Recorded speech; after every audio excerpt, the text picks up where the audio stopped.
Yo guys, ketemu lagi dengan kita di sini ya, masih di segmen Sekelebat Info, di mana nanti di sini kalian bisa dapetin info terbaru dan terpanas tentunya guys. Oke, hari ini pukul 12 lebih 30 menit guys, di tanggal 25 November 2022 hari Jumat guys. Dan untuk keadaan terakhir ya dari global crypto market cap masih turun ya di 1,50% guys setelah pergantian candle ya dalam waktu 24 jam ini. Diikuti oleh Bitcoin juga turun ya di 2,28% guys. Ethereum turun di 2,78%. BNB di 1,72% ya. Tapi kalau dari satu minggu untuk time frame-nya ini masih hijau di 7,52% guys. Cukup lumayan ya. SRP ini cukup lumayan kenaikannya di 1,96% guys. Dan untuk Litecoin ini cukup bagus ya perkembangannya, dalam waktu satu minggu kenaikannya sudah 21% guys. Ini keren banget ya. Dan secara rata-rata kita bisa bilang di sini untuk altcoin pergerakannya mengikuti harga dari Bitcoin, jadi masih merah ya kalau kita lihat di sini guys. Dan selanjutnya kalau kita lihat pergerakan harga dari Bitcoin seperti yang terlihat pada grafik di sini guys ya, sepertinya masih struggle, masih berat untuk menembus di area MA100 ini guys. Dan sekarang masih tertahan di harga sekitar 16.387 ya di area MA20 ini guys. Dan semoga aja ini akan menjadi support yang kuat ya di MA20 ini guys, dan semoga aja akan ada dukungan dari berita yang bagus ya, sehingga nanti harga dari Bitcoin ini akan terkerek naik guys dan akan menuju ke titik resisten berikutnya di harga sekitaran 17.899 ya, atau sekitar 17.900 sampai di 17.600 guys. Nah, ini kita pantau nanti pergerakannya seperti apa ya ke depannya guys. Dan untuk sementara ya, untuk pembentukan pola triple bottom ini masih bisa kita bilang agak 50-50 ya, karena adanya tekanan jual untuk hari ini guys. Dan kita akan nanti update lagi apakah pola triple bottom ini valid atau enggak setelah adanya pergerakan harga yang cukup signifikan ya nanti yang akan terjadi di Bitcoin ini guys. Apakah akan lanjut ke bawah atau dia akan melanjutkan tren naiknya guys. Oke, nanti kita akan update.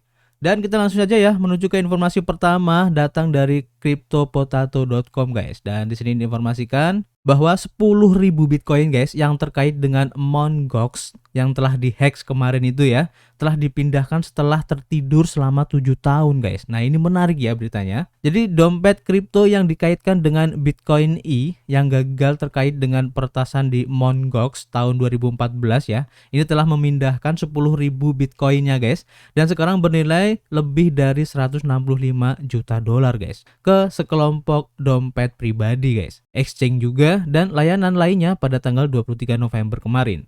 Sebuah laporan ya oleh Chain Analysis menyarankan bahwa pergerakan dana menandai penarikan terbesar ya oleh pertukaran cryptocurrency yang berfokus pada Rusia sebagai pengontrol Bitcoin E. Otoritas Amerika Serikat menghentikan operasinya ya pada tahun 2017 karena perannya dalam pencucian dana yang terkait dengan bentuk kejahatan dunia maya lainnya, termasuk kripto yang dicuri dalam peretasan pertukaran Mt. Gox tahun 2014 kemarin guys. Bitcoin E dan pertukaran lain yang disebut WEX diyakini sebagai entitas penerus yang mengirim sejumlah kecil Bitcoin ke platform pembayaran elektronik Rusia yaitu WebMoney pada 26 Oktober kemarin. Lebih dari 2 minggu kemudian, Bitcoin E melakukan pembayaran percobaan dari dompetnya sebelum memindahkan hampir 100 Bitcoin secara tidak langsung ke bursa atau exchange pada 21 November kemarin. Menurut perusahaan analis blockchain, sekitar 9.950 Bitcoin saat ini disimpan di dompet pribadi guys dari total yang dikirim dalam beberapa hari terakhir.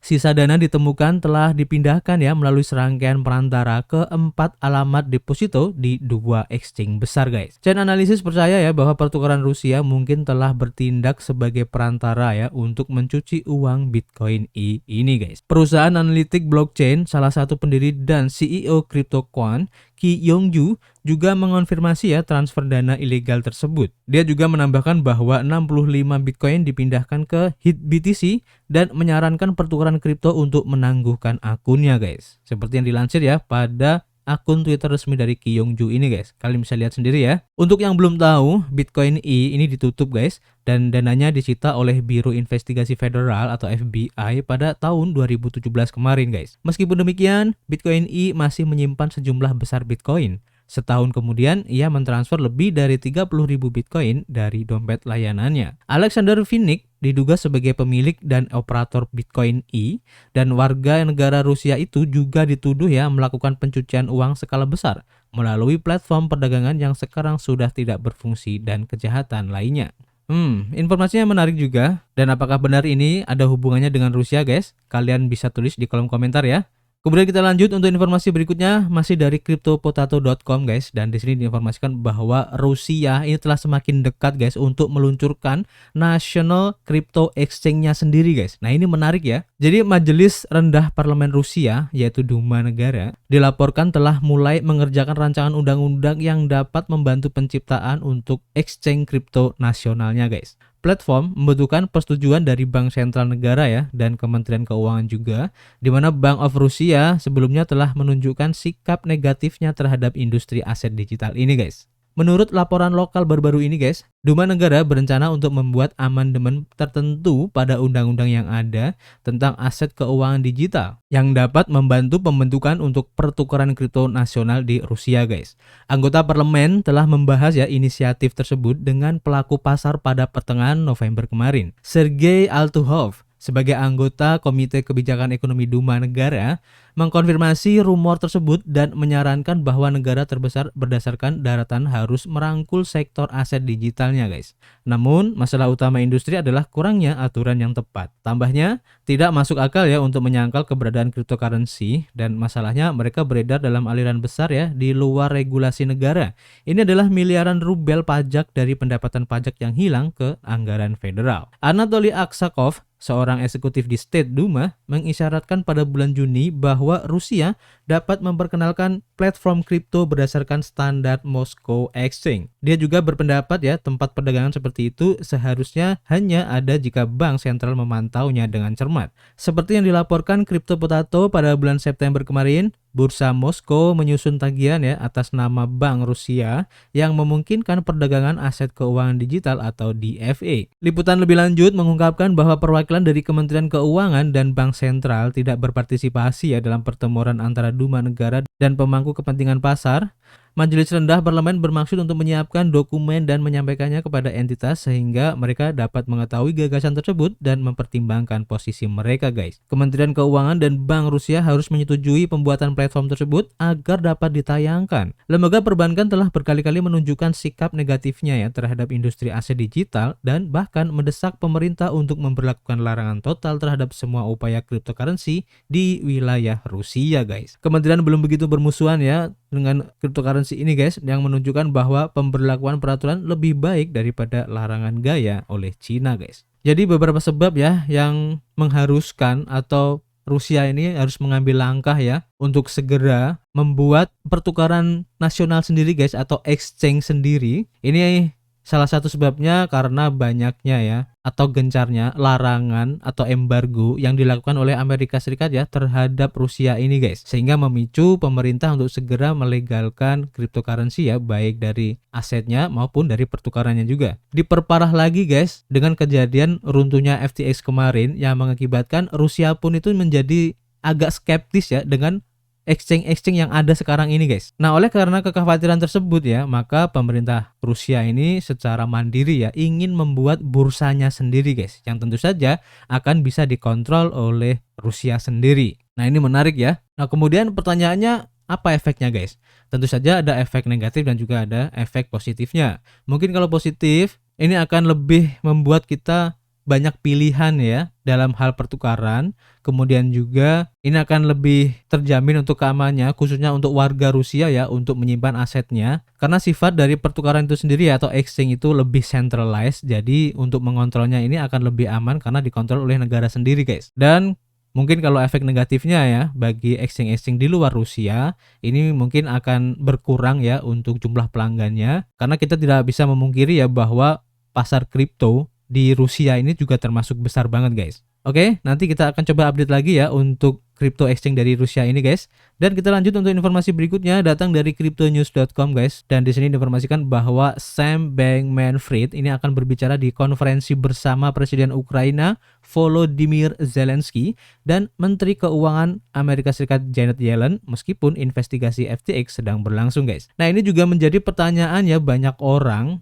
Kenapa seseorang yang sedang dalam masalah ya, ini bisa menjadi pembicara di ajang atau di suatu konferensi besar ya, dan menjadi narasumber di situ guys. Nah ini menjadi pertanyaan juga ya. Dan ada juga kekhawatiran ya, dengan apa yang akan disampaikan oleh Sam Bankman-Fried ini, apakah akan membuat feud atau justru akan membuat kabar yang baik. Ini juga menjadi salah satu perdebatan ya di dunia kripto saat ini guys yang lagi memanas. Oke, kita baca informasinya. Jadi pendiri FTX Sam Bankman-Fried akan berbicara selama KTT Dealbook tahunan di New York Times bersama Presiden Ukraina yaitu Volodymyr Zelensky, bersama Menteri Keuangan Amerika Serikat Janet Yellen ya, dan pendiri Meta Mark Zuckerberg, meskipun penyelidikan sedang berlangsung terhadap usahanya yang gagal ya, yaitu FTX guys. Acara sehari penuh yang akan berlangsung pada 30 November mendatang ya, akan dipandu oleh pemenang Emmy Awards Andrew Ross Sorkin, kolumnis Times dan pendiri Dealbook. Acara sehari penuh ini akan menampilkan sekelompok pemimpin bisnis dan kebijakan terkemuka saat ini dalam satu panggung guys.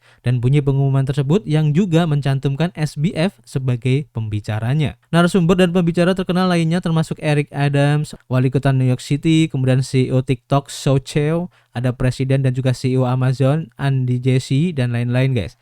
SBF juga mengkonfirmasi ya berita tersebut dalam tweet kutipannya ya, yang menunjukkan bahwa dia akan memberikan rincian lebih lanjut tentang bencana FTX selama pembicaraannya di KTT nanti guys. Seperti yang dilansir ya di Twitter resmi SBF ini guys. Nanti kalian bisa cek sendiri. Dalam surat permintaan maaf yang dikirim oleh SBF ya, mantan CEO FTX ini menyalahkan keputusan irasional pada keadaan runtuhnya FTX kemarin, pernah menjadi pertukaran kripto terbesar ketiga di dunia. Dalam surat tersebut, SBF sekali lagi mengklaim dia hampir menyelamatkan pertukaran kripto, dan dia mengatakan mereka menerima bunga potensial dalam pendanaan miliaran dolar hanya 8 menit setelah dia menandatangani dokumen kebangkrutan Chapter 11. Spekulasi seputar kesehatan FTX dan Alameda Research meningkat ya pada awal November karena laporan mengungkapkan bahwa neraca perusahaan investasi dimuat dengan token FTT, yang merupakan token asli dari FTX guys. Pada 11 November, FTX mengumumkan bahwa mereka telah mengajukan kebangkrutan Chapter 11 di Delaware, mengakhiri upaya putus asa ya untuk mengumpulkan dana untuk menyelamatkan FTX dari kebangkrutan guys. Jadi ini menarik ya dengan kehadiran SBF ini di event KTT Dealbook ini guys, dan kita akan tunggu kejutan apa yang akan disampaikan oleh SBF ini guys, dan tentu saja kita akan berharap ya kejutan yang diberikan ini bagus ya, khususnya untuk sentimen positif dari kripto ya, dan akan menjadi stimulus yang bagus ya untuk tren Bitcoin pada khususnya guys. Oke, kita lanjut untuk informasi berikutnya ya, datang dari cryptobriefing.com guys. Dan di sini diinformasikan bahwa Binance memberikan $1 miliar ke dana pemulihan industri kripto. Nah, ini menarik ya. Binance mengatakan hari ini bahwa pihaknya berkomitmen sebanyak $1 miliar untuk membantu perusahaan di industri kripto tetap beroperasi guys. Binance ingin menghidupkan kembali industri kripto. Pertukaran terkemuka menulis pada hari Kamis bahwa ia memiliki tanggung jawab ya untuk memimpin tuntutan dalam hal melindungi konsumen dan membangun kembali industri kripto ini guys.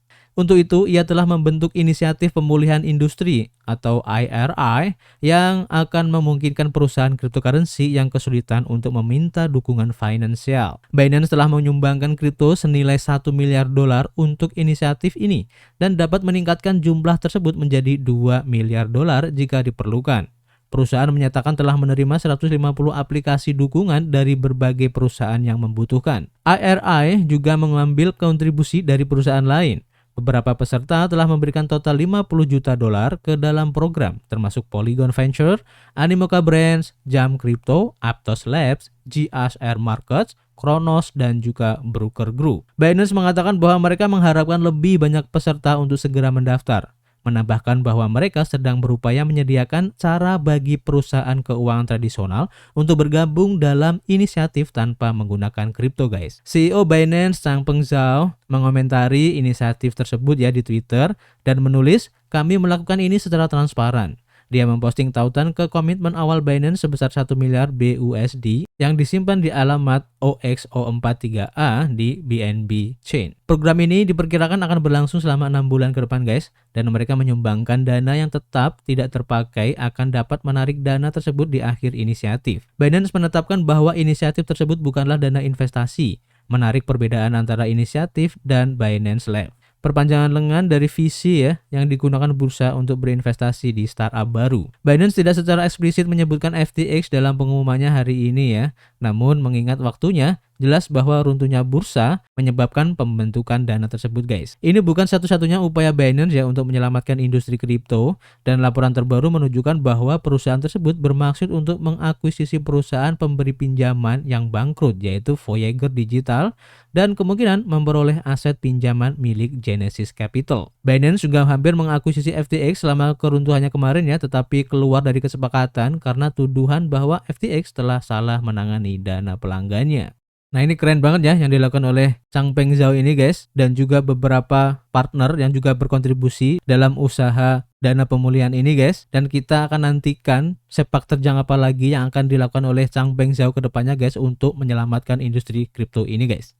Jadi tulis ya pendapat kalian di kolom komentar, kita akan ketemu lagi di informasi berikutnya. Peace.